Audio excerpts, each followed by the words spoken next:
Va ora in onda Filo Diretto. Buongiorno Luigi, a te la linea. Grazie Natalia e grazie a Radio Libertà. Io sono Luigi, rappresentiamo l'Ufficio Rapporti Sociali, che è un'associazione di volontariato a servizio del cittadino, e ci troviamo a None, in via Volvera 3.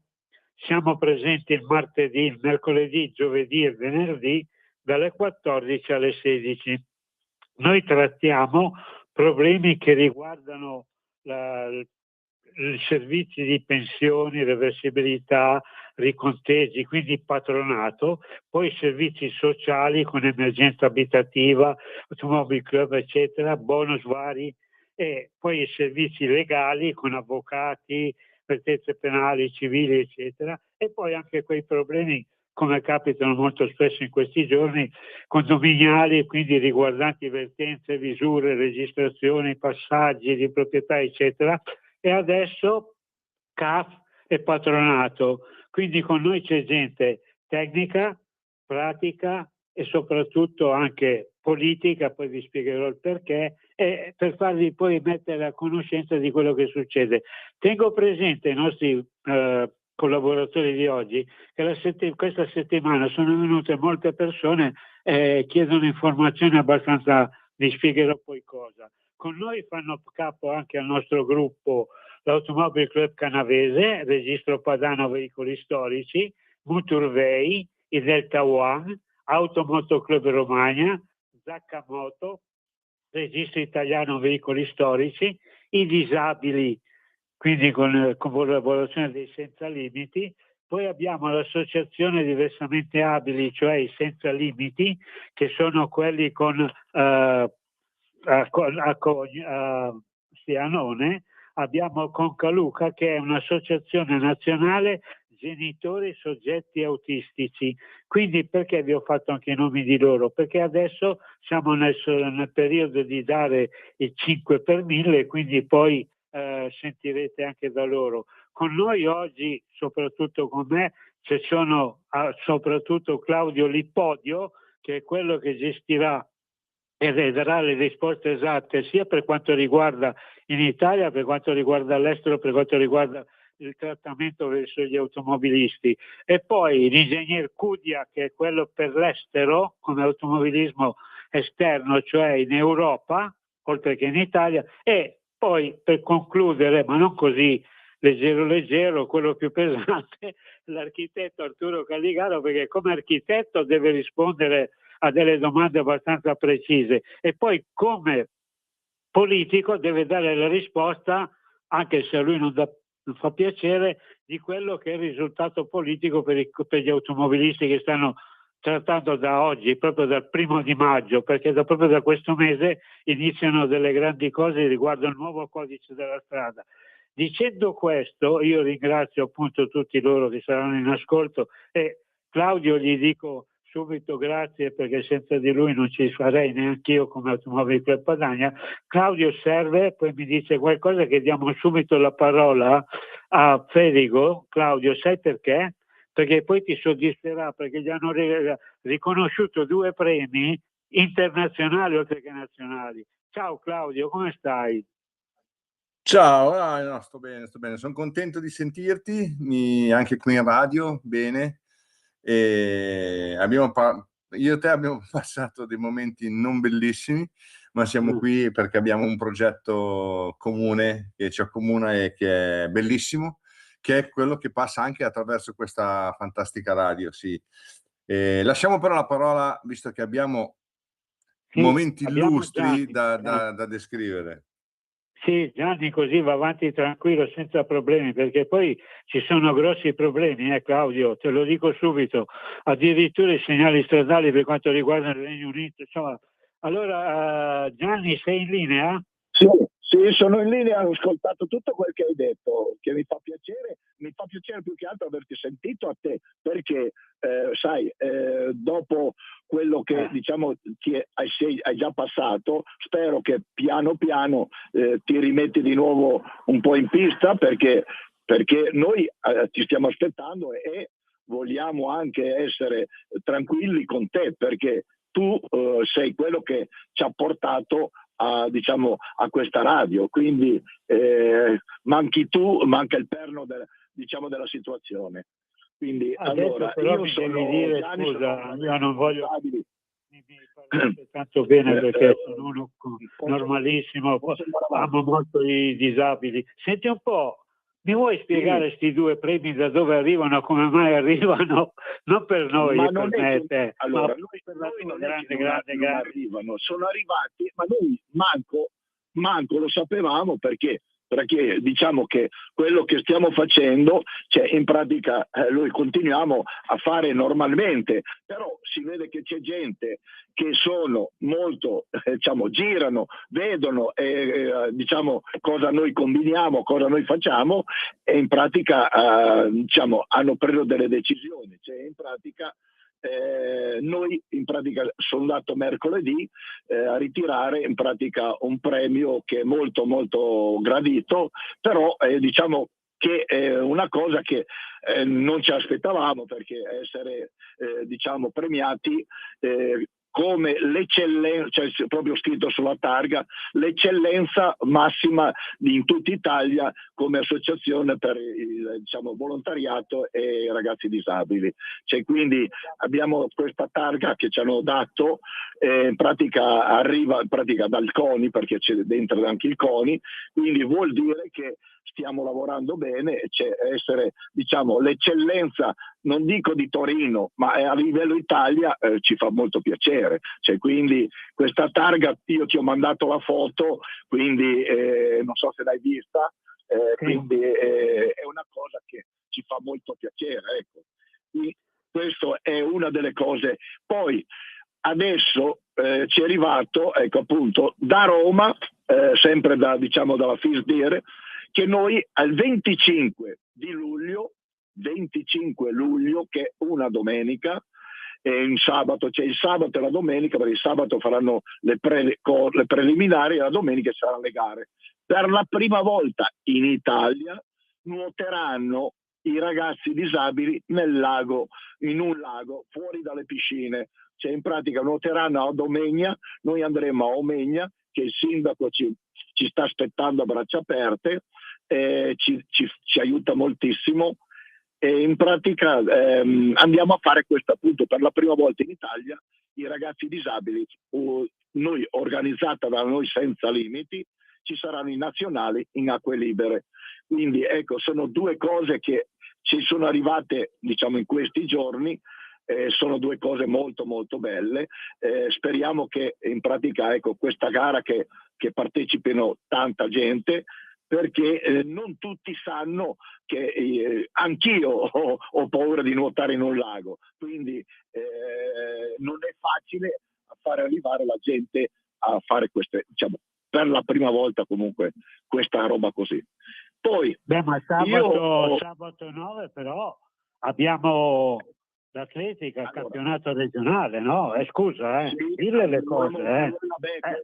Ma io allora domani, ecco, tu si pensi, domani siamo in due parti, siamo a Casal Monferrato a fare una gara di pallavolo, e poi siamo ad Imperia a fare una gara di calcetto, che è una finale, perché se passiamo potremo arrivare a livello Italia secondi, o primi o secondi. Cioè, quindi proprio domani vengono a prendere un pulmino, va a Casale Monferrato a giocare a pallavolo, e vanno appunto a Imperia a giocare a calcetto. Questo è domani.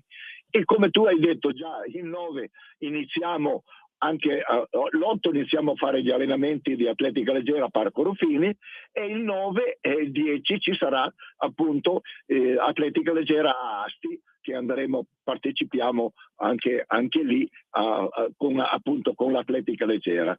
Quindi abbiamo poi il 10 c'è anche una gara che abbiamo organizzato noi e stiamo organizzando noi.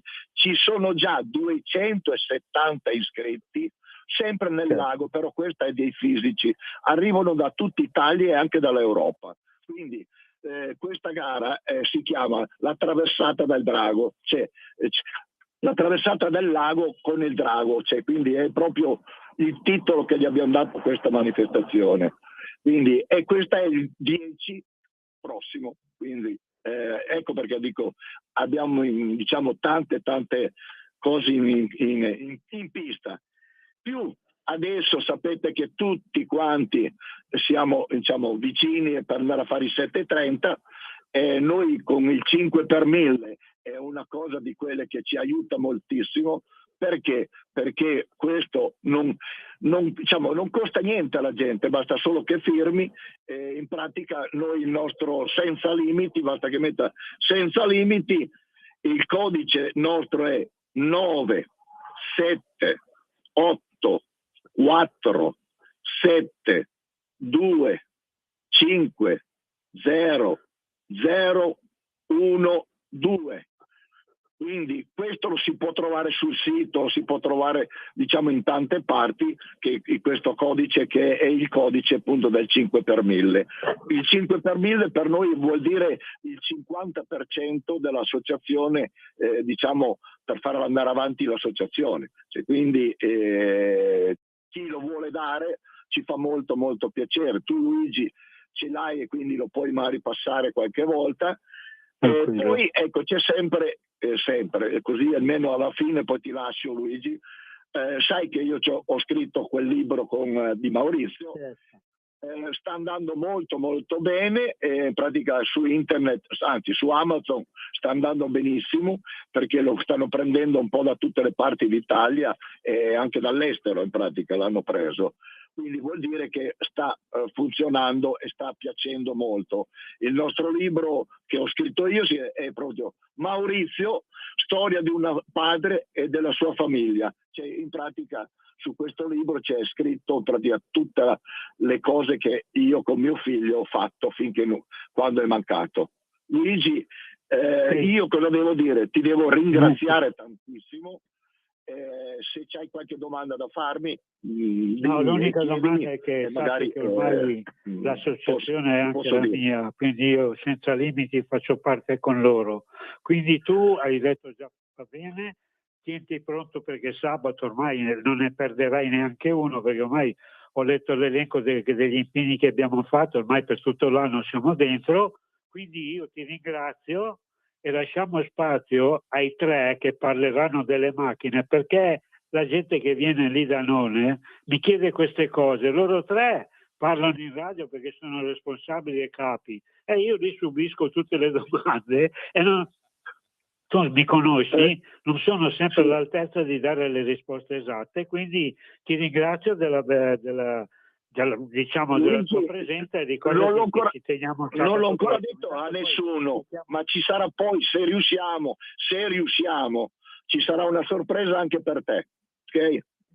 Vai tranquillo, io non ho bisogno di sorprese. Prima delle ferie ci sarà forse se riusciamo a avere una sorpresa molto gradita anche da te.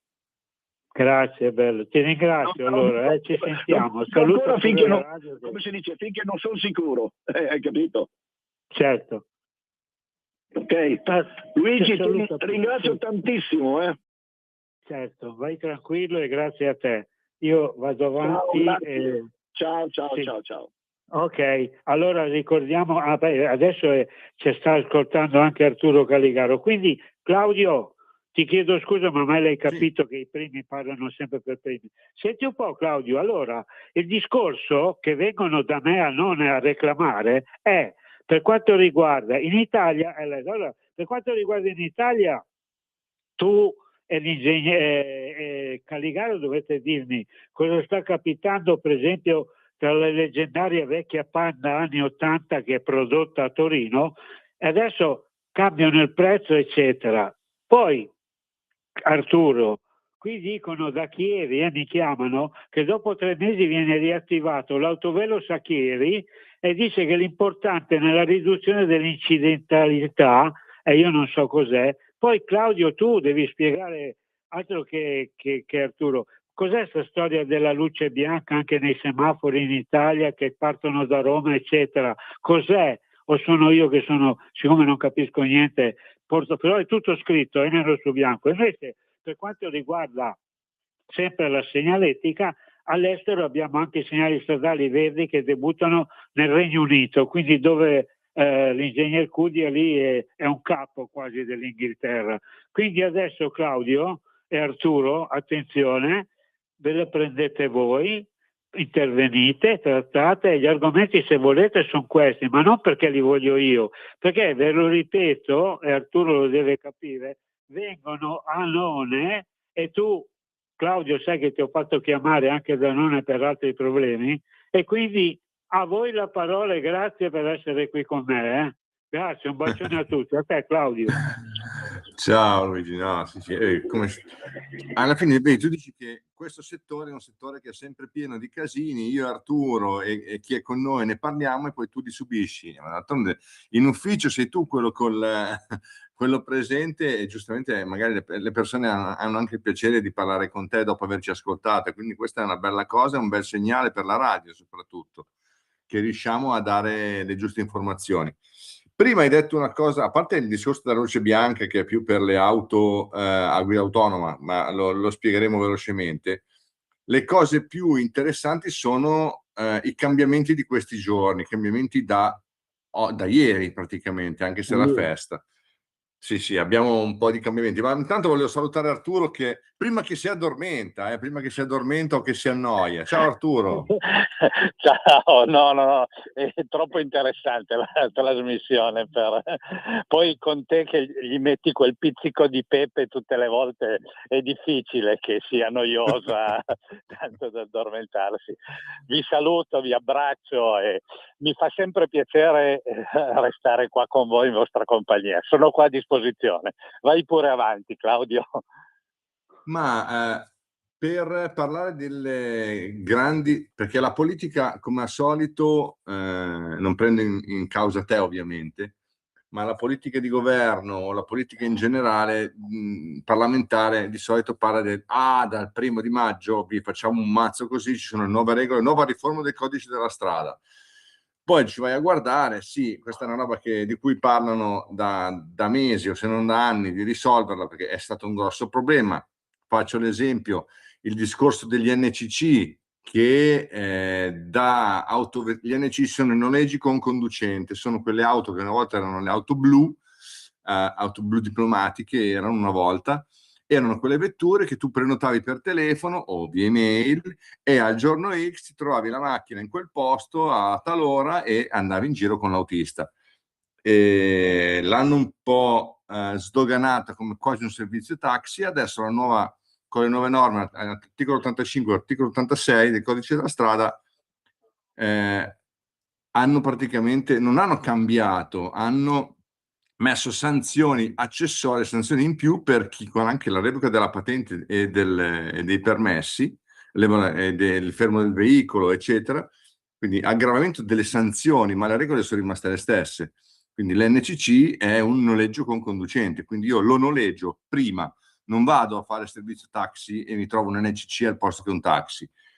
Diverso è che qui non la vedo nominata, mi spiace farne il nome, ma si capisce, lo capite tutti, quando si parla di servizi Uber, ma non è un problema italiano questo, è un problema che c'è in tutta Europa. Io l'ho visto anche in Bulgaria recentemente, anche sui monopattini, e ci sono tante cose che stanno normando. Perché ci sono cadute in testa e adesso bisogna mettere delle regole. Per anni i monopattini sono stati affittati a pochi centesimi o pochi euro, portati da aziende che ne hanno inondati i comuni o nazioni intere senza regole, quindi ti trovavi questi monopattini in giro a 70, 80, 100 all'ora o nei centri abitati in 3, 4 sopra. Adesso invece, come è successo già in altri paesi europei, anche in Italia da oggi c'è l'obbligo della targa, l'obbligo dell'assicurazione, quindi l'obbligo di sapere il nome e cognome di quel veicolo, di chi è il proprietario,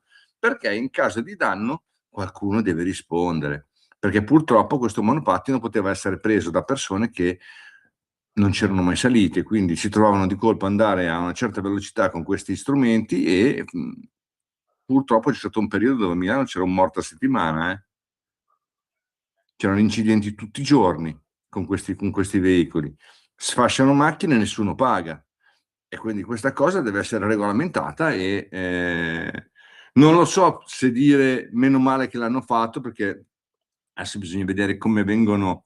È stato fatto qualcosa, diciamo che la cosa buona è che è stato fatto qualcosa di serio a livello europeo, perché tante nazioni stanno facendo più o meno nelle stesse date le stesse cose, quindi la regolamentazione arriva dall'alto.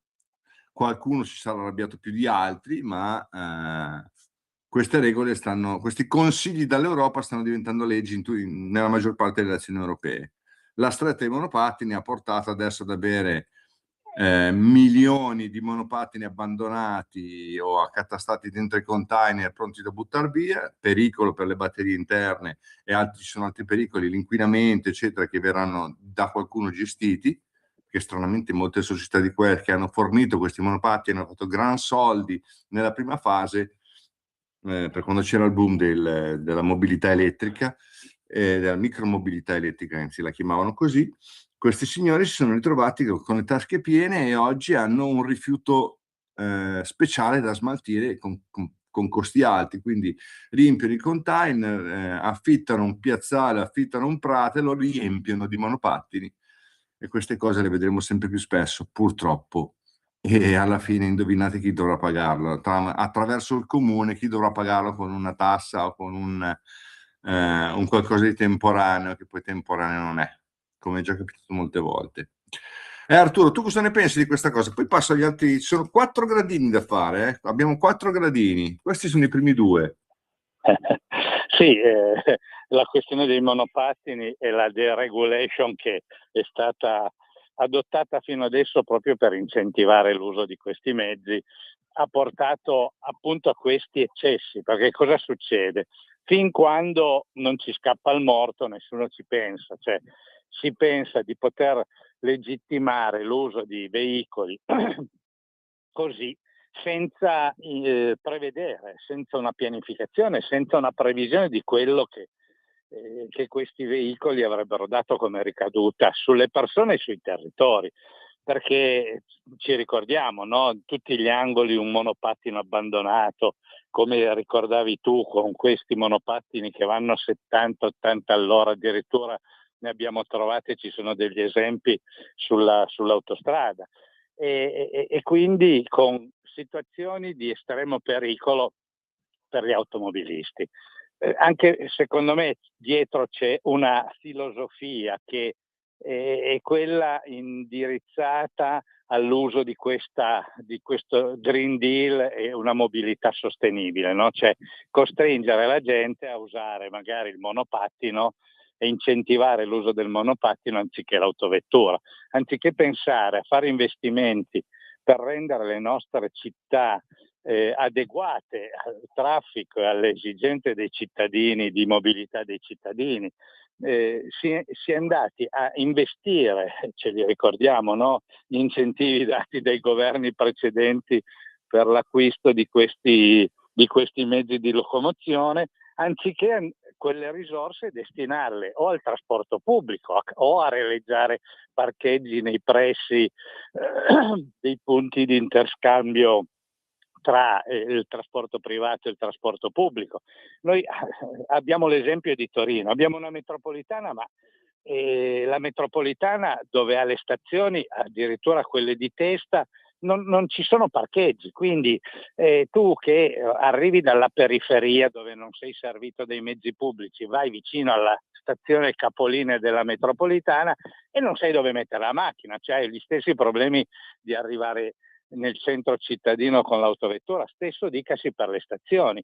Noi in Piemonte e anche in Lombardia c'è una rete nutrita di servizi ferroviari che in pochi minuti collegano le periferie col centro di Torino e avrebbero la necessità di punti di attestamento delle autovetture, piazzali enormi per invogliare la gente a non entrare in Torino o in Milano con l'autovettura. Invece ma su questo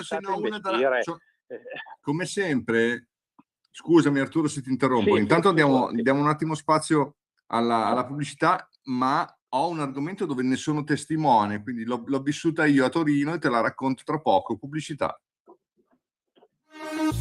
Porta con te ovunque Radio Libertà. Scarica la app per smartphone o tablet dal tuo store o dal sito radiolibertà.net. Cosa aspetti? Lo amiamo perché ci offre sempre le cose più buone e naturali. Linea Alberto Acerbis. Anche tu da qualche tempo hai quei fastidiosi dolori alle spalle, alle ginocchia, ai gomiti, alle anche e il tuo medico le ha classificate come artrosi? Aiutati attraverso ACEUC2. ACEUC2 è il nostro integratore alimentare a base di collagene nativo non denaturato di tipo 2, quello che aiuta le cartilagini a rigonfiarsi di collagene in modo che le articolazioni non si tocchino e non si sfreghino più. È un prodotto completamente naturale, stamattina in offerta speciale per voi. Chiamate subito 030 68 40 408. Vuoi provare il trattamento di 30 giorni? 35 euro. Vuoi provare il trattamento di 60 giorni? 60 euro. Vuoi provare il trattamento di 90 giorni? 79 euro. Ma se acquisti il trattamento di 4 mesi, 120 giorni di trattamento, un prezzo straordinario speciale per voi se chiamate subito lo 030 68 40 408, dite ho ascoltato Radio Libertà, avete prezzo straordinario, trasporto gratuito e anche uno splendido omaggio. Solo ed esclusivamente adesso se chiamate subito lo 030 68 40 408. Di nuovo a voi la linea. Eccoci.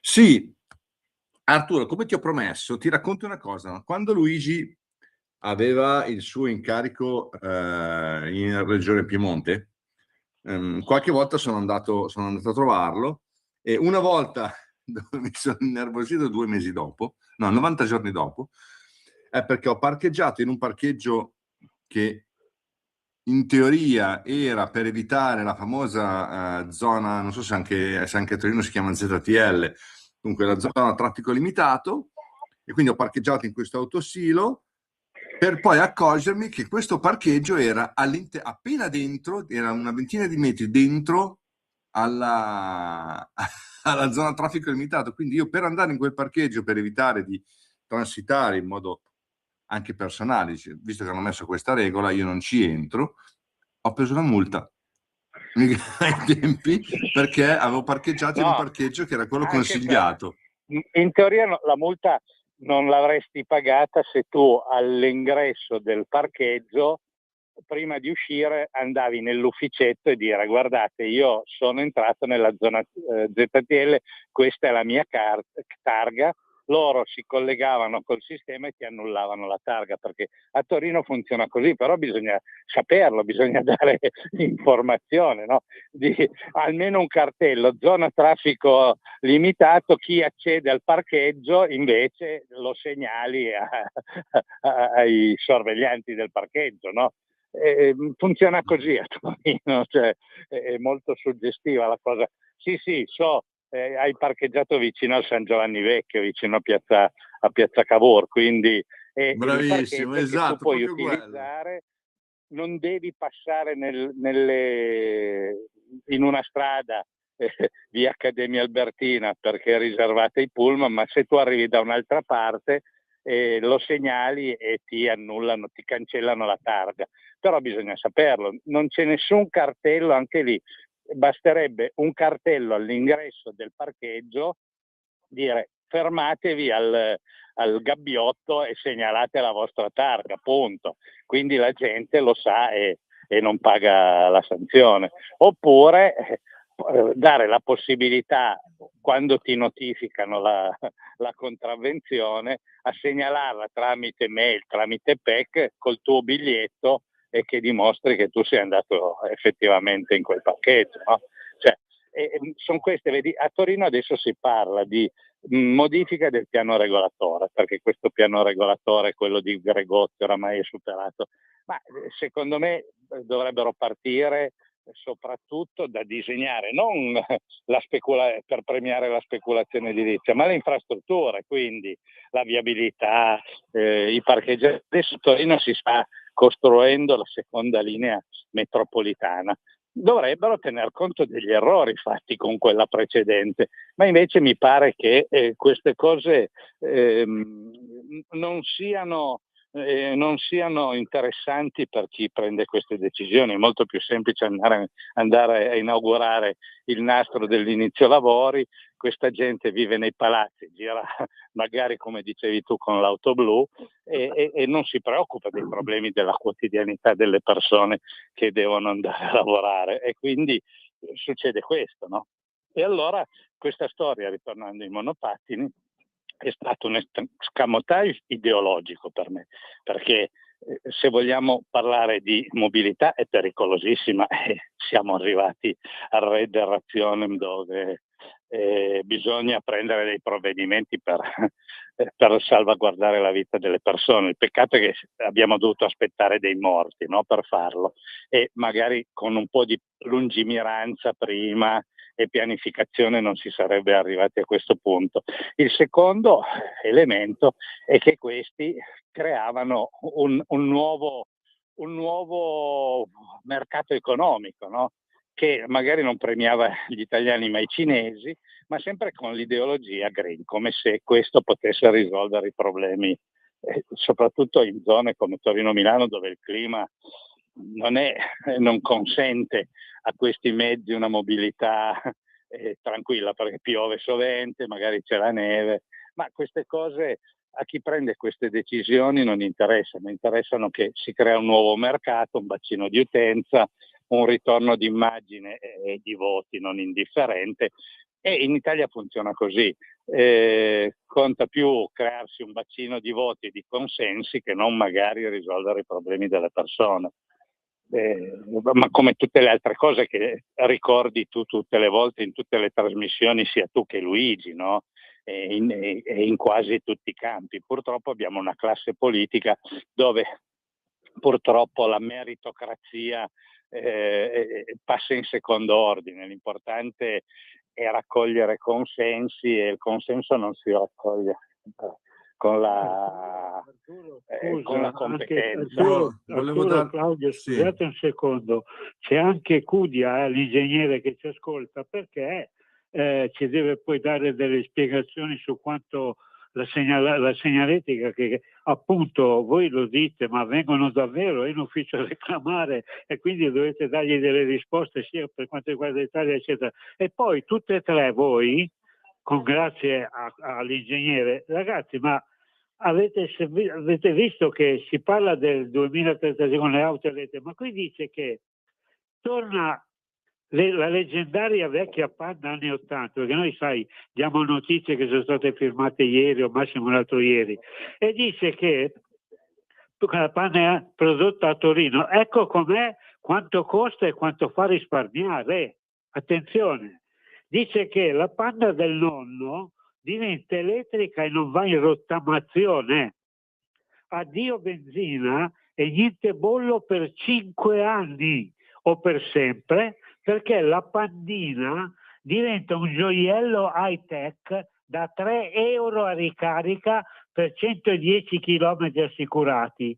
Le voci di risparmio, le agevolazioni fiscali, le caratteristiche tecniche, l'intervista all'amministratore delegato Stefano Carabelli. Perché ve l'ho letto? Perché poi vengono a reclamare, ma voi siete sicuri di quello che io ho letto, di quello che hanno scritto, che sarà così? E poi di spiegare anche come stanno andando le cose. Quindi ringraziamo anche già l'ascolto dell'ingegner Cudia. Diego, visto che sei in ascolto, così saluti anche i tuoi 2 collaboratori che finirete la trasmissione.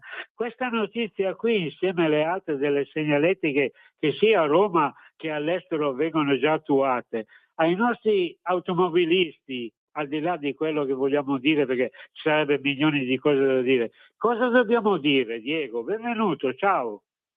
Benvenuto a te Luigi, molto ma molto ben trovato.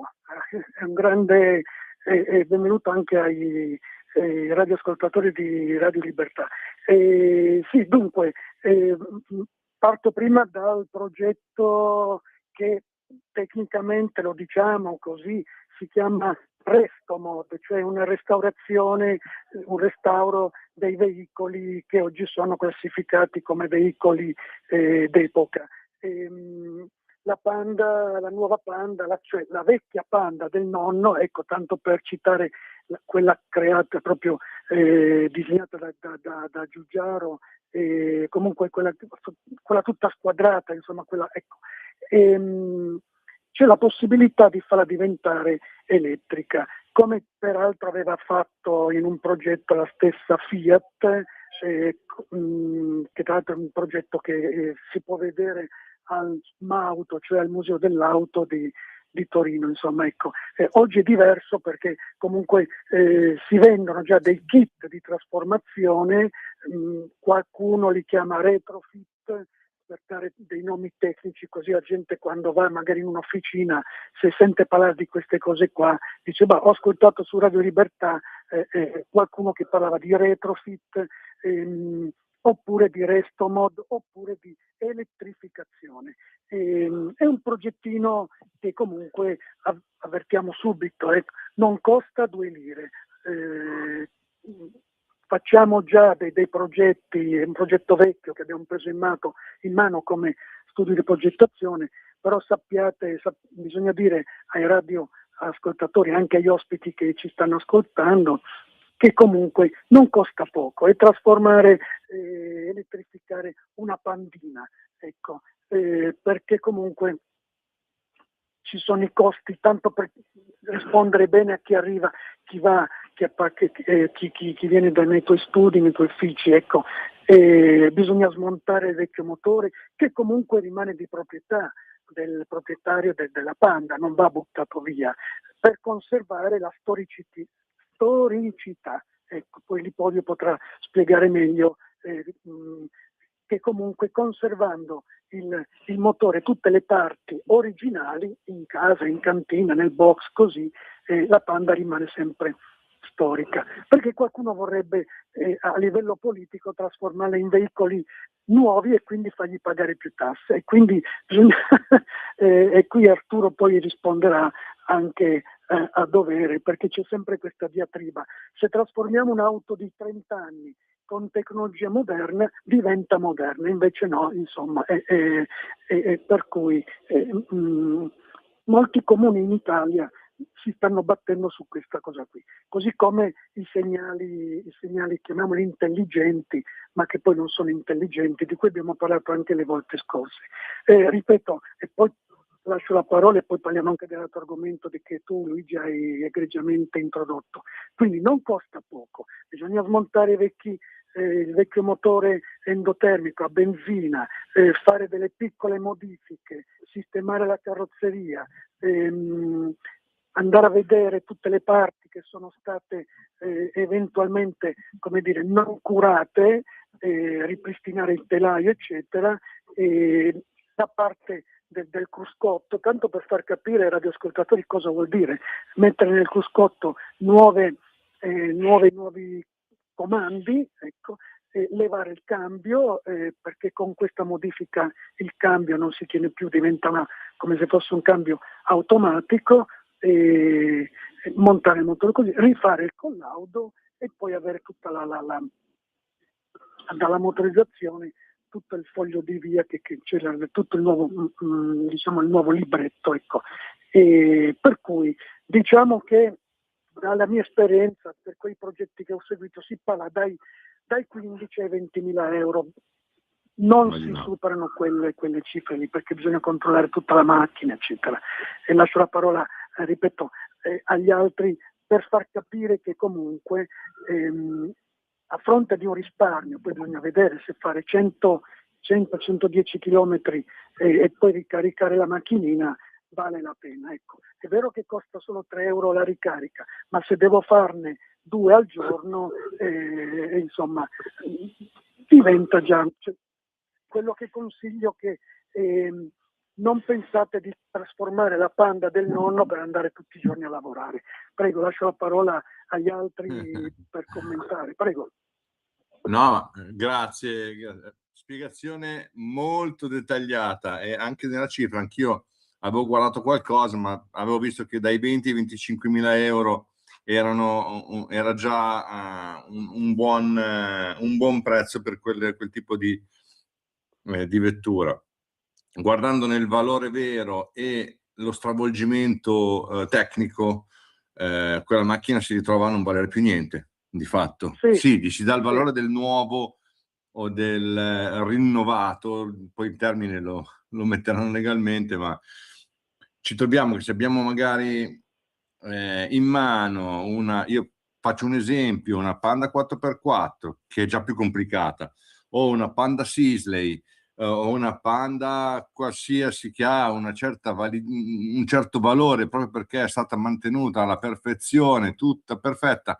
Magari c'è la possibilità, come ha fatto con le 500 a Milano, c'era chi aveva fatto la 500 a metano, lasciando la meccanica esattamente com'era, quindi facendo un'aggiunta, cioè tirando via il serbatoio, mettendo una piccola bombola, e già quello andava a stravolgere un po' la vettura, che rimaneva al 90% originale, però al posto del serbatoio nella parte frontale c'era una bombola. Aveva meno chilometri ovviamente, anche a metano, ma la prestazione era la stessa, quindi in quel caso meccanicamente cambiava poco. Era una modifica che costava anche ai tempi, ma costava 3-4 mila euro mi sembra, o dai 2 ai 4 mila euro, dipendeva appunto dallo stato di conservazione del veicolo, ma la stessa cosa valeva per le Panda, anche se non approvo molto questo tipo di modifica. Lo stravolgimento elettrico è una buona soluzione, ma oggi è troppo costosa, è un mercato che rimarrà di nicchia. Se rimane di nicchia, qualcuno tenterà. Hanno fatto, ovviamente qui c'è chi ci ha studiato, quindi onore a chi ha avuto questa idea, ma sono, come tante volte capita, sono quelle idee che non si sa se prenderanno veramente piede. Magari non prendono piede con la Panda e prendono piede con qualche altro veicolo. Chiedo scusa, e poi Arturo sarà più preciso sicuramente, perché io ho sentito parlare per questi progetti che ho seguito anche in prima persona, l'elettrificazione di veicoli d'epoca, e ho sentito parlare, e qualcuno non in Piemonte, perché in Piemonte non, ma nel Trentino, in Lombardia, addirittura anche di bonus regionali per elettrificare veicoli laddove è possibile, quindi deve fare anche tantissima attenzione, non tanta, ma tantissima, perché questo può essere anche uno specchietto per delle allodole per attirare, comunque per creare un commercio che poi di fatto, cioè elettrificare un'auto di 30 anni alla fine, diciamolo, ecco, costa di più che non prendersi una Panda nuova elettrica. Prego. Sì, ecco, io una cosa che so che esco dall'argomento, ma non ne esco tanto, perché qui è veramente un pezzo di cuore che si ferma, ve lo dico chiaramente. Ho appena avuto adesso un messaggio di un amico comune che ci ha lasciato Alex Zanardi. Il Zanna è andato, non c'è più. Grande uomo, purtroppo, sì. Purtroppo. Un grande uomo, un personaggio che ha segnato la storia dell'automobilismo, non dico italiano, ma mondiale. Prego, purtroppo. Alex, gli esempi è inutile che ve li elenco io. Gli esempi della sua voglia di rivincita, voglia di vivere, voglia di dimostrare, voglia di essere sempre perfetto. È un gran tecnico, lo ha portato veramente dalla Formula 1 ai kart, alle formule americane, fino a perderci le gambe anche, e essere poi un grande nella tecnica. Io ricordo i primi periodi dove il suo lavoro più grande era quello di fare l'assetto alle sue gambe, e quindi si montava le protesi, faceva il suo giro, tornava e si metteva lì con la lima a perfezionare quello, come se doveva perfezionare l'assetto di una Formula 1. Ci lascia un grande esempio. Il mondo ne sta parlando sicuramente, da adesso in poi ne parlerà per giorni. Cavolo, brutta botta stamattina. Vi ho voluto un gran bene e è stato veramente un grande, e sarà un grande esempio per tanti. Io Arturo, a aggiungere, te. oltre che il lato sportivo, il lato umano, affrontare con quello spirito le disgrazie della vita che gli sono capitate addosso, ha dimostrato, e soprattutto non lasciandosi mai abbattere, sempre cercando di reagire, è stato un esempio per chi come lui ha dovuto affrontare parti difficili della vita e tempi duri della vita. Quindi anche in questo è stato un esempio come uomo, perché trovarsi in quella situazione dopo aver avuto appunto l'amputazione delle gambe, poi dopo l'incidente mentre correva con la carrozzina, con quella bicicletta, e trovarsi di nuovo nella situazione di un incidente e soprattutto non lasciarsi abbattere è stato un esempio per chi soffre e che ha sofferto come lui di queste situazioni. Io vorrei aggiungere, per ritornare al nostro argomento, quindi un ricordo, una preghiera e speriamo che nel posto dove si trova adesso sia di nuovo competitivo e possa dare spettacolo sui motori come ha fatto da questa parte. Ma per ritornare alle considerazioni che si facevano prima, cioè della trasformazione, per me è lo giudico un'operazione di facciata, perché con tutto il bene del pandino vecchio, ma adesso esistono dei sistemi elettronici di sicurezza sulle nuove autovetture che la pandina non aveva, quindi la pandina storica va bene nei raduni per gli appassionati, per chi ce l'ha ancora che non può cambiare auto, quindi però trasformarla, a parte i costi che come avete detto sono inaccessibili, ma anche si trovasse il modo per ridurli questi costi, mancherebbero tutte le norme di sicurezza che hanno i requisiti di sicurezza che hanno le autovetture attuali, anche quelle più piccoline. Quindi vorrei ricordare una famosa frase un po' irriguardosa e irrispettosa che diceva Gippo Farassino: per cambiare un casino in una panetteria basta non cambiare l'insegna fuori. Tradotto, perché modificare un casino in una panetteria non è sufficiente cambiargli l'insegna fuori, no? Quindi Esatto. è un po' un ragionamento che viene fatto perché è alla moda. Adesso bisogna andare verso questo Green Deal e trasformare tutto in elettrico, ma anche le trasformazioni di una pandina, che impatto ha sull'ambiente se vogliamo proprio fare un conteggio e un bilancio energetico di un costo come una trasformazione di quel genere. È lo stesso ragionamento del costo e del bilancio energetico di un'auto elettrica, no? Che sì, magari non inquina nella fase finale, ma nella produzione dell'autovettura, nella produzione delle batterie, tutto quanto. Alla fine della fiera il buon senso, perché quello che manca in questi ragionamenti è il buon senso, no?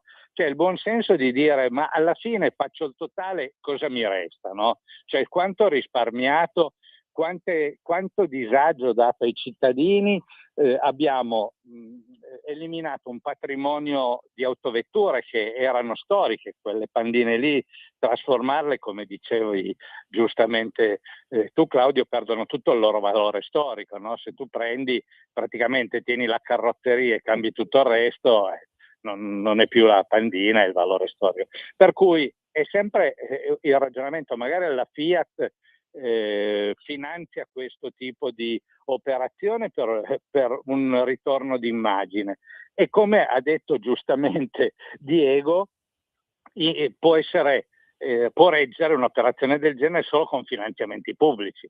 Ma allora finanziamo con i finanziamenti pubblici vuol dire prendere i soldi anche di coloro che hanno una macchina che non possono cambiarla perché pagano di più tasse, perché è come andare al bar e c'è qualcuno che deve pagarlo il conto al bar. Quindi sì, finanziamenti pubblici, ma ricordiamoci che non piovono dal cielo, non sono infiniti, quelle risorse bisogna valutare dove andarle a prendere, dove andarle a spendere. Se è meglio dare un contributo a una trasformazione di un'autovettura diciamo storica in elettrica, oppure se quel contributo magari è realizzare parcheggi o comprare pullman che non abbiano 30 anni e che inquinino come ciminiere, comprare pullman più moderni con i filtri, oppure dare contributi ai cittadini, ma perché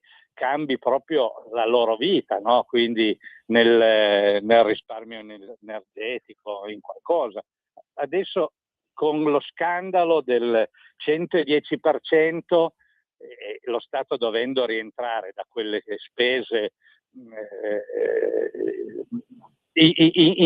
impensabili del 110, ha ridotto i contributi a chi veramente voleva magari cambiare i serramenti di casa sua per risparmiare, no? Perché come dicono gli ambientalisti, le 3R, no? Il riuso, il riciclo e l'altra non me la ricordo, ma la ristrutturazione di un appartamento. Se tu gli cambi i serramenti adesso non c'è più neanche il 50%, ma è sceso al 36%.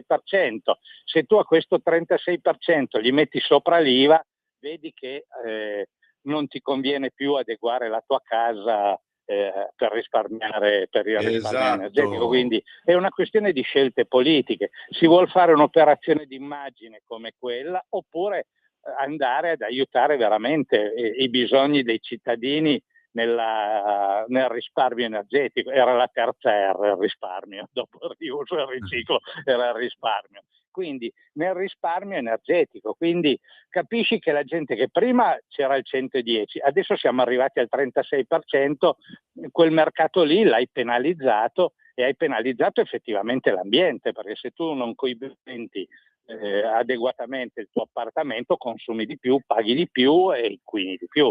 E allora sono operazioni che bisognerebbe affrontare dal lato del buonsenso e non da parte dell'ideologia, come diciamo noi tante volte, o per avvantaggiare nuove forme di mercato perché a qualcuno interessa agire e entrare in quel tipo di mercato. E io non mi fido mai quando le grosse case automobilistiche affrontano questi nuovi argomenti, perché lo sappiamo benissimo come va a finire, poi vanno a chiedere quando vanno male, l'abbiamo visto noi in Italia, sempre col cappello in mano allo Stato a chiedere contributi, e questi contributi poi li paghiamo tutti quanti noi. Io non so se Diego la pensa, tu Diego e Claudio la pensate così, ma poi alla fine della fiera chi paga è sempre solo Pantalone. Sì. Io volevo solo aggiungere, poi lascio per rimanere agganciato a quello che ha detto Luigi Sinatora, e ai suoi iscritti, a quelli che lo interpellano nei suoi uffici, così. Chiaramente non è scoraggiabile sta cosa qua, ma non è conveniente, quindi spero che Luigi mi capisce al volo, che possa dire ai suoi iscritti, richieste d'aiuto. Questo è un aiuto, però voglio dire, con tutto quello che bisogna fare ad una povera pandina del nonno per trasformarla in elettrica, direi di dire a Luigi, di pure a quelli che vengono, non lasciate perdere, tenetela così, perché i nostri esperti l'hanno detto per radio, ma chi non ci ha seguito che possa capire che non è conveniente sotto il profilo tecnologico, questo sono il primo a dirlo, non è conveniente sotto il profilo della storicità, e questo l'avete detto anche voi, non è conveniente sotto il profilo anche così. Quindi Luigi, spero di aver risposto alla... Ma iscrivete i veicoli al registro padano veicoli storici, o un registro storico che è del nostro gruppo, e il nostro gruppo Luigi vi saprà indicare, e avrete sicuramente i vantaggi che vi servono per poter circolare tranquillamente col vostro veicolo. Certo, ci vuole una certa cura, la storicità, e potete comunque trovare il modo di circolare ugualmente. Siamo in chiusura, Luigi, a te per la chiusura. Io vi do un abbraccio a tutti, ci sentiamo alla prossima. Sì, ringrazio tutti voi, ringrazio Natalia e Radio Libertà che ci consente anche qualche minutino in più per ricordarvi appunto di telefonare al 328 07 15 232 e noi siamo l'ufficio rapporti sociali di Milano. Quindi c'erano altre notizie importantissime perché l'architetto non è riuscito a darvele, perché da domani entrano in vigore delle cose proprio qui in provincia di Torino. Comunque noi abbiamo un motto che serve per tutti, che è quello di meglio perdere un attimo per la vita che la vita per un attimo, proprio sull'argomento che trattiamo noi automobilistico. Ringrazio appunto Natalia e soprattutto Radio Libertà. Grazie e ci sentiamo sabato prossimo e a voi studio. Buona festa. A presto. Avete ascoltato